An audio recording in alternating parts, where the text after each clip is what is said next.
Hello and welcome to the Penno Channel for this match preview for Aston Villa's fourth game in the Champions League against Club Brugge. But before we start, if you could subscribe as usual, and comment your thoughts on if you think we'll get the 3 points against Brugge in the Champions League this week. I'm joined with my bro. Bro, we're over it now. Sunday we move on from that game. Champions League time, we're back again. And yeah, he's still mad just to think, okay, we lost, but we got Champions League football in the next game. Still getting used to it. So yeah, Club Brugge away, bro. A team that we potentially could have faced in the Conference League last season. It was us in the last four with them, Olympiacos, Fiorentina. And a team that we've signed a couple of players from recently in our history. So yeah, it's going to be an interesting game, man. Yeah, facts, bro.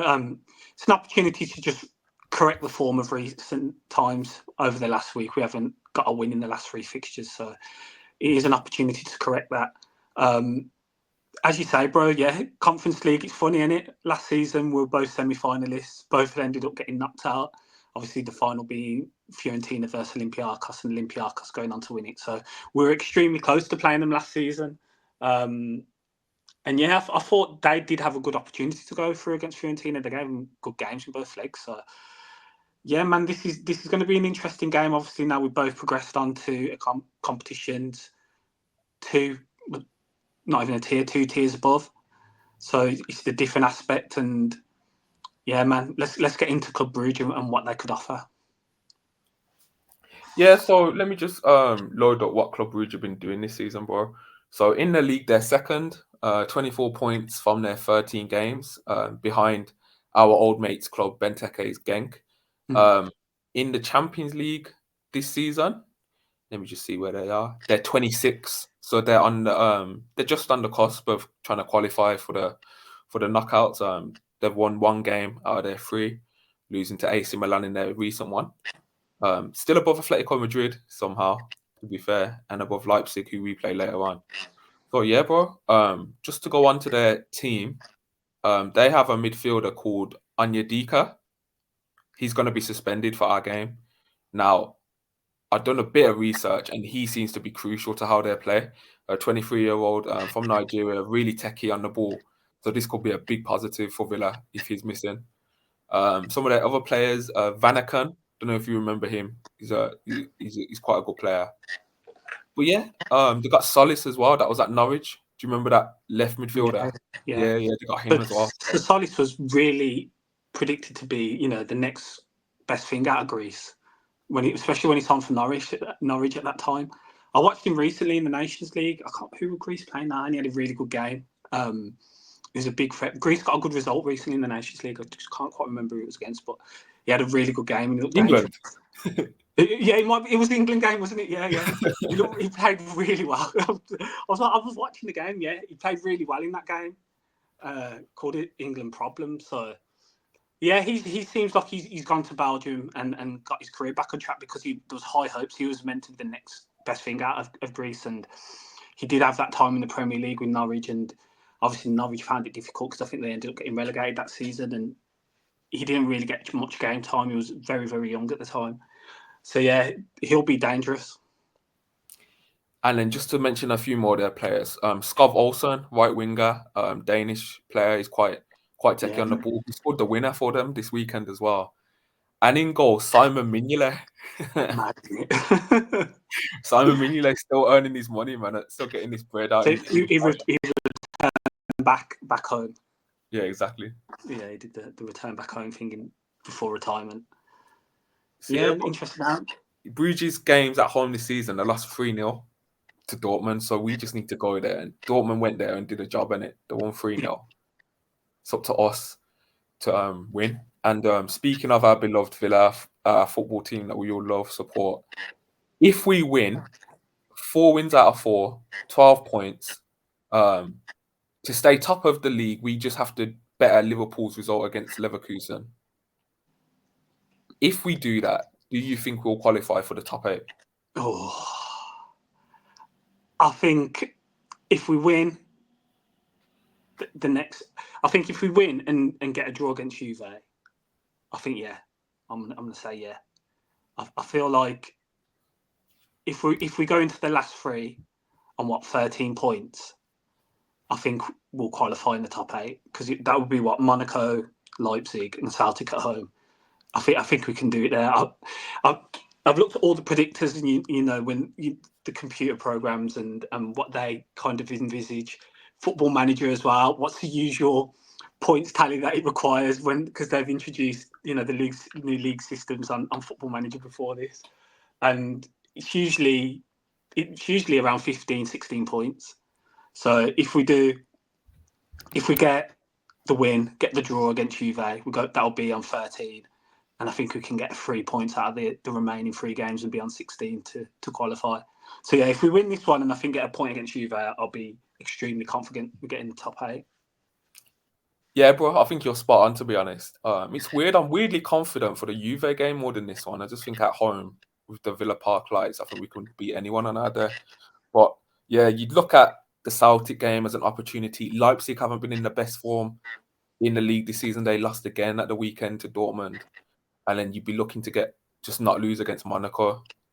If we win against Brugge, I'll be quietly confident, I think. I'll be quietly. When you see Arsenal got Inter and Liverpool got Leverkusen and Real Madrid still have to play Liverpool as well, like I think I'll be quietly confident, but it's Villa, you never know. Do you think if we win tomorrow, that's a qualification wrapped up in general? Yeah, if we win tomorrow, we finish in the top 24. Definitely. Yeah. Definitely. And that's mad because we didn't know really coming into this season, like if we would. Yeah. I don't think the remaining 8 teams get more than 9 points, let alone 12. So I think we're pretty much there anyway. Maybe an additional point out of the remaining 5 would be 10. I think we're in it anyway. So yeah, I think we're already in the final 24, to be honest. Yeah, and that's something to look forward to, man, because coming into the Champions League, I didn't know if we qualified. Like, I didn't know how we did against Young Boys or the Bayern Munich at home game. And I thought we'd beat Bologna, but the first 2 games, I weren't sure. So we put ourselves in a fantastic position, man. We really have. And yeah, but I think if we can get to 16 points out of the remaining 5 games, I think we're there. I really do. What are we on now? 9? We're on 9, so 7 more 2 points. wins and a draw and a loss, probably. Or 2 losses. 2 losses, yeah, we've got 5 games in it. Yeah. It's a great position, isn't it? Yeah. Still, let's get into how we think we're going to line up. The game's early, bro, for our UK time, 5:45. So it's tomorrow. They'll probably fly out. They'll probably fly out today, innit? Train tomorrow, and then I don't know. Yeah, similar kick-off time to the Young Boys game, isn't it? So, yeah. What's your thoughts on the lineup? What do you think will happen? When we played Young Boys, we went strong, didn't we? Obviously, it being the first Champions League game as well. We had McGinn suspended for that game. No, he played? Got an assist? Oh, sorry. He was suspended for Bayern, wasn't he? Yeah, what do you think the lineup will be? Yeah, it depends on the injuries. Emery said Rodgers seemed to be fine, so he should start. It's the Cash one I'm worried about because he said he's hit his calf again. And I don't know about you, Cash is getting a little bit... these injuries get to him. Now it feels like a little bit... The injuries mount up, so hopefully he's ready. I thought Cash was fine at the weekend. I don't think he was that bad. I think he was our best defender, to be honest. Yeah, probably true, yeah. Because Powell didn't have a great game. Konza I thought was all right. But yeah, Cash I thought handled Son in the first half really well. So hopefully Cash is there and I'll probably start Cash, bro. So in my opinion, I think we got Martinez.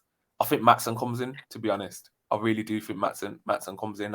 He started against Palace. He didn't get any minutes at the weekend to freshen it up, man. Then I think Powell stays, Konza, and Cash. Then I think Ramsey starts again because Emery just loves Ramsey. Emery just loves to start Ramsey. Then I think we got Onana Tielemans.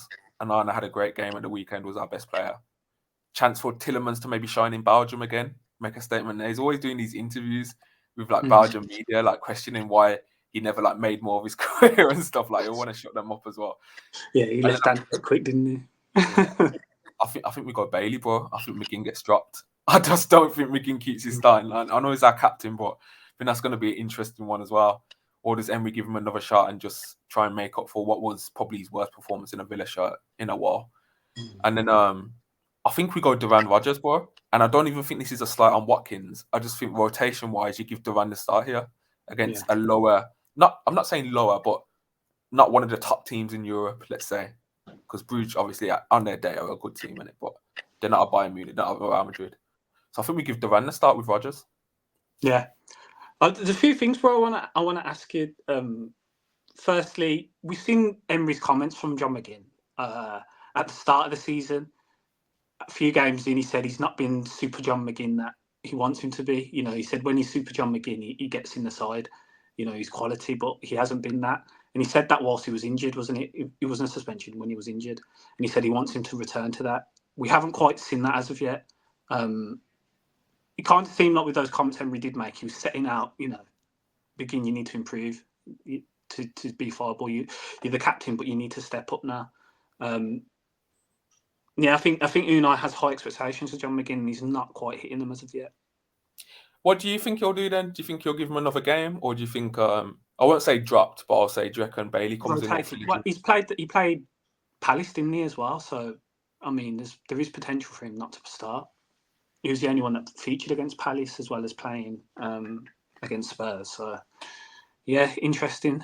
He might find his way out of the team. Sorry, just another thing I want to ask you about my selection. Are there any disagreements you have? Do you think maybe Ming starts instead of Powell? Do you think maybe Mara comes in instead of Anana? What do you think about those options? So this is what I was going to say. I saw a team today on online. Shout out FPL Villain. Is a lineup, and it looked like potentially what the ideas that Unai had last season of how we might set up. Obviously, we saw on Pau Torres last season, but initially it seemed like Pau was going to operate off the left side, and then we were going to play in a free with Konza, Mings, and Torres. Matson or Digne being the left back that pushes forward. And then last season it would have been Dougie Tielemans and Kamara in the midfield. Obviously, Dougie's out now, so it would be Anana. But yeah, I wanted to hear your thoughts basically of a Konza, Mings, Pau. Matson pushed up on the left, and then the free midfield of Anana, Tielemans, Kamara, Bailey on the right, Rodgers on the left, and then whoever Duran or Watkins up front. Yeah, it's an interesting one because if you look at our build up this season, it's been in a 2-2. So the centre backs build with Emery, and then both fullbacks stretch the same length. One, it's not staggered. It's not what's the word I'm looking for? It's not lopsided where one player will push forward. It's been similar. Yeah. So I think you would change Emery's structure a little bit, but maybe Emery's structure changed because of Mings' injury. We don't know last season. So I think it would take Powell quite a lot of time to get used to that right centre-back role starting from the off, if that's what you're implying, and it Konza will be right back, just positionally. No, so off the ball, I think, yeah, Konza will be right back, and it would be probably Mings that would play on the right side. So either would have to get used to it. So you think Mings becoming the centre? Yeah, so Mings would be the centre, yeah. To be honest, that's probably more of an ask for the injured player coming back. I don't know. Nah. But yeah, I see the idea. I see the vision. Yeah. It's an interesting lineup, and I thought, was that potentially the plan before the injury all along? I don't know. Some of our reporters from the Athletic say that was what Emery was going to do that season. Exactly. So with Mings coming back now, I don't think he's put it past potentially playing Mings and Powell together, and Konza as well. It'd be interesting to see if that is of the thought, because again we brought in Matson in the summer, and we didn't get a right back at the time. We weren't looking, obviously, but we didn't get a right back. So if we're not to get one in Jan, it would be cash really. Konza can play out there, we know that, but maybe altering it a bit in the shape. McGinn and Bailey will be fighting it out for that right side position. Rodgers, Ramsey the same for the left, or the left that comes into the centre, and then you have the midfield of Anana, Tielemans, and Kamara. Yeah, I hear it. I see a vision. I definitely see it, bro. So yeah, that's pretty much wrapped it up for that one, bro. Guys, if you can like the video, as always, subscribe if you haven't already, and let's just hope the Villa boys can get the 3 points and then sit top of the Champions League. And I think we'll start to feel better about ourselves going into that Liverpool game if that does happen. Anything else you wanted to add, bro? Nah, that's it. That's it from me.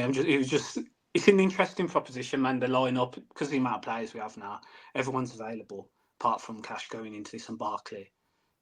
So many lineups, so many combinations we can use. So yeah, I'll be interested to see what the lineup is for this game. I'm gonna put it out there. I think we do win after Sunday. I think we do put out there. I think Emery's not gonna allow his team to lose 2-3 games in a row. I think he's gonna. Yeah. Do you know what I mean? He's gonna go up. Let's see, bro. Anyone traveling out to Belgium as well? Hopefully you have a good time. That's it. And yeah, up the Villa. Up the Villa.